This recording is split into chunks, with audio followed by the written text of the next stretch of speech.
Hi friends, இன்றைக்கி நம்ம வீட்டில் சின்னதாக ஒரு காய்கறி அறுவடை தான் இருக்குது. வாங்க பார்க்கலாம். முதல்ல புடலங்காவை பறிச்சுக்கலாம். புடலங்காவை பறிச்சிட்டேன் ஃப்ரெண்ட்ஸ். கொஞ்சம் அவரைக்காய் இருக்குது, அதையும் பறிச்சுக்கலாம். அப்புறம் கொஞ்சம் பச்சை மிளகாய் இருக்குது, அதையும் பறிச்சுக்கலாம். அப்புறம் கொஞ்சம் கத்திரிக்காய் இருக்குது, அதையும் பறிச்சுக்கலாம். அப்புறம் தக்காளி இருக்குது, அதையும் பறிச்சுக்கலாம்.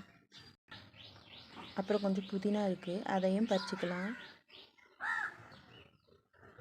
அப்புறம் கொஞ்சம் மணத்தக்காளி பழம் இருக்குது, அதையும் பறிச்சுக்கலாம்.